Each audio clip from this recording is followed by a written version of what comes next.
Good morning guys. Andito tayo ngayon sa Belgium. So since karga natin alak, dito tayo natutulog sa tabi lang ng kalsada.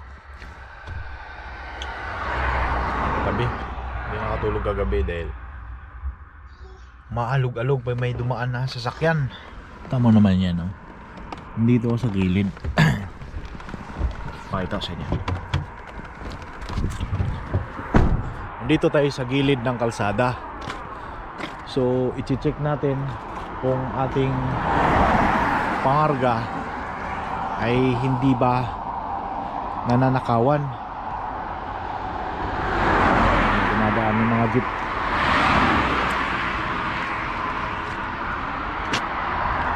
So share ko lang sa inyo kung paano mag-check. Kailangan i-check natin yung secured na ano, dahil ito'y naka tear wire.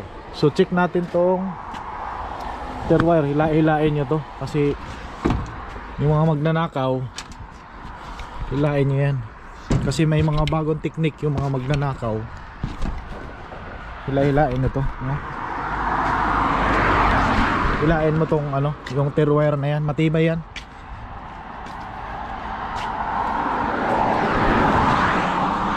Hilain mo. Check natin kasi ang pangarga natin ay buong seal. Dalaw. Buo, ayan, dito ko nilagyan. 2 seal ang nilagay ko para secure.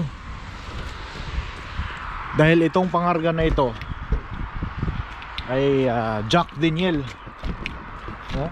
Kailangan hilain mo to kasi minsan may mga magnanakaw na pinuputol nila tapos pinapalitan ng parang karayom lang, parang karayom, papalitan nila ng karayom para magdugtong ulit.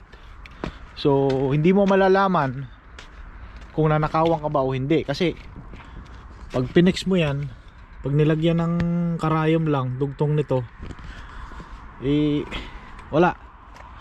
Kung hindi mo titingnan, so buo pa rin siya kasi magnanakaw, mga wise.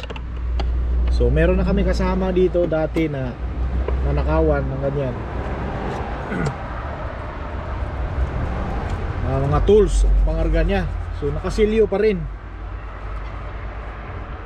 Nakasilyo pa rin yung pangarga niya, pero pagdating dun sa customer na dineliver niya na, nanakawan pala siya. So ayun, kaya kailangan natin i-check yung ating mga pangarga paggising ng umaga. So yun lang guys. See you. Bye bye.